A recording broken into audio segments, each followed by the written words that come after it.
आपला भारत हा कृषीप्रधान देश आहे. त्यामुळे शेतकरी वर्गात बैलपोळा सणाला विशेष महत्त्व आहे. हा सण आपल्या महाराष्ट्रात एक मोठ्या उत्साहाने साजरा केला जातो. त्यामुळेच आपला आजचा विषय आहे बैलपोळा. तर बैलपोळ्यानिमित्त आता ही जी तुम्ही व्हिडिओ बघितला तर त्यामध्ये आता आम्ही खरेदी करायला गेलेलो होतो आणि हा कलर बघा, ते काकांनी हातावर टाकून मला टेस्ट करून दाखवलं की बघ बाबा किती क्वालिटीचा कलर आहे. आणि त्यानंतर तुम्ही बघू शकता आपण आलो आहे गोठ्यामध्ये. यांची आज एवढी सेवा केली जाते हे पण म्हणत असेल की बाबा काय चाललंय, फुल नुसतं खायला त्यांना दिलं जाते. त्यामुळे सगळे खाऊन खाऊन दमलेत आणि आता रवंत करत बसलेत. आणि बैल बघा एकदम स्वच्छ पाण्यात धुतलेले होते. आणि हे आहे 2 मेंढ्या. आणि त्यांना पण काय कळत नाही की आजचा विषय काय नेमका, आज आपल्याकडे एवढं सगळं काय लक्ष द्यायला लागलेत.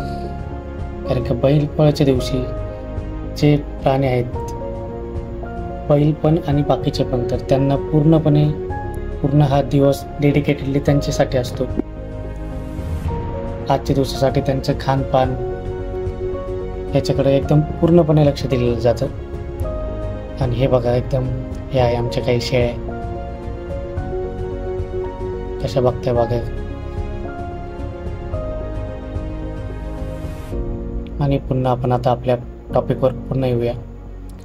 तर हा आहे जू. याला जो गिरो आहे आदल्या दिवशीच रात्री भिजू घातलेला असतो आणि दुसऱ्या दिवशी याला सगळं लावलं जातो. आणि हे 2 चिलेपिले आहे माझ्या मामाची मुलं, रुद्र आणि आयुष.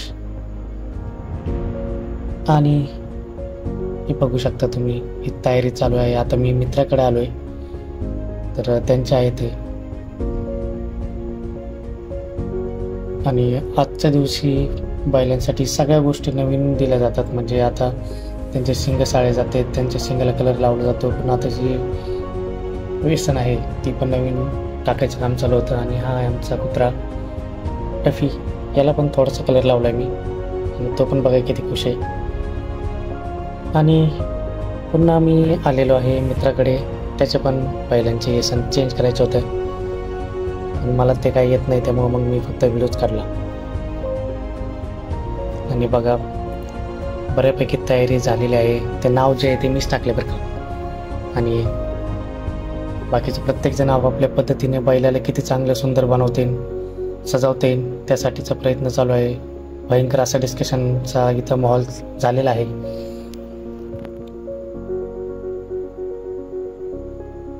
आणि हा आहे माझा मित्र महेश, जो की बैलांना सजवण्यात पूर्णपणे मदत करत आहे. तर तुम्ही बघू शकता बैल एकदम चांगले दिसत आहे आता सजवल्यानंतर. आणि पांढरे असल्यामुळं आणि त्यांचे शिंग वगैरे पण मोठे असल्यामुळं अजून एकदम सुंदर दिसत आहेत. तर आजोबा आता त्यांच्या पायाला हे बांधत आहेत जेणेकरून ते अजून चांगलं दिसावं. पण त्याला वाटलं बाबा की काय चाललंय, त्यामुळे ते थोडा घाबरला. टेन्शन नाही, दोन्ही पण बैल आमचे एकदम गरीब आहेत. तर आता विषय असा आहे, आता सगळं पूर्ण सजवून झालंय. तुम्ही बघू शकता शिंगामध्ये शिंग लावले गेले आहेत, पिवळा कलर दिला आहे शिंगांना आणि कासरा वगैरे सगळं आज जेवढं पण त्यांच्या अंगावर दिसतंय सगळं नवीन आहे. इव्हन त्यांच्या शेपटीचे पण केस कापलेले आहेत. आणि आता आम्हाला निघायचं आहे गावामध्ये, जिथं पोळा भरतो आणि सगळं व्यवस्थितपणे हा सण पार पाडला जातो.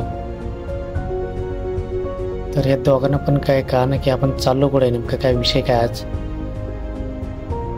आणि आपली बैलजोडी बघा किती असते, सुंदर दिसते.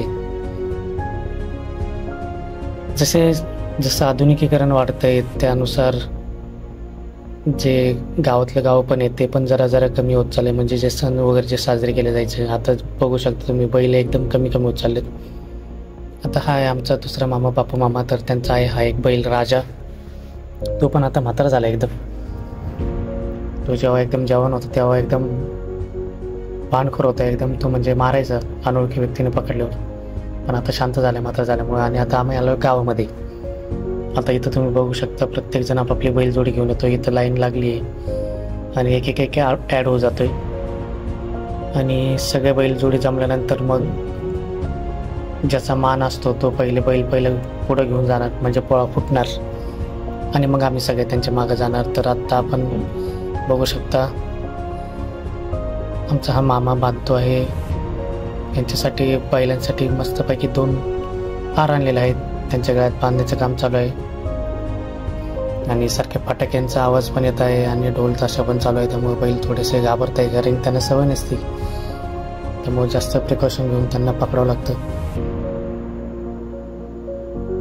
आणि हा बैलपोळा जो सण आहे तर तो शेतकऱ्यांसाठी खरंच एक महत्त्वपूर्ण सण आहे, कारण की वर्षभर जो बळीराजा, जो बैल जे शेतामध्ये राबतात, तर त्यांच्या त्या राबण्यामुळेच शेतकरी आपल्या परिवारासाठी कमवू शकतो आणि शेतात राबू शकतो. तर त्यांचा एक ऋणानुबंध म्हणून त्यांच्यासाठीचा हा दिवस असतो. आणि आजच्या दिवसासाठी जो शेतकरी आहे तो उपवास करत असतो. जोपर्यंत बैलांना नैवेद्य चारत नाही तोपर्यंत कोणताही शेतकरी जेवण नसतो करत. तर तुम्ही बघू शकता एकदम ढोल ताशांच्या आवाजात इथं सगळ्या बैलांचं एकदम स्वागत केले जात आहे आणि अतिशय उत्साहापणे हा सण साजरा केला जातो गावामध्ये. तुम्ही बघू शकता प्रत्येकजण आपापली बैलजोडी अतिशय चांगल्या प्रकारे जेवढं चांगलं त्यांना सजवतील तेवढं सजून आणले. आणि हे बघा, ही अशी लाईन लागते. तर ह्या गल्लीमधून आता आम्ही जाणार आणि मारुती मंदिरासमोर तिथं बैलांना नेऊन तिथं नारळ पडून तिथून पुन्हा घरी येणार. तर तुम्ही बघू शकता घरी आल्यानंतर आता बैलांना ओवळलं जातं, पुन्हा ज्यांनी बैल पकडले त्यांना पण ओवळलं जातं आणि त्यानंतर बैलांना पुरणपोळी खाऊ घातली जाते.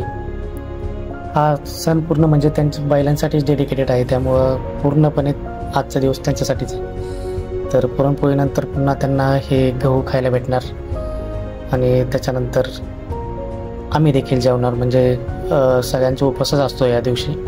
तर नंतर आम्हाला पण आता यांनी खाल्लं त्याच्यानंतर आता आम्ही सर्वजण पुरणपोळी खाणार. आणि तर असंच जर तुम्हाला जर हा व्हिडिओ आवडला असेल आणि असं जर तुम्हाला व्हिडिओ बघायचे असतील तर तुम्ही माझ्या या चॅनलला सबस्क्राईब करू शकता, व्हिडिओंना शेअर करू शकता. तर आता पुन्हा भेटूया नवीन व्हिडिओमध्ये. तोपर्यंत धन्यवाद.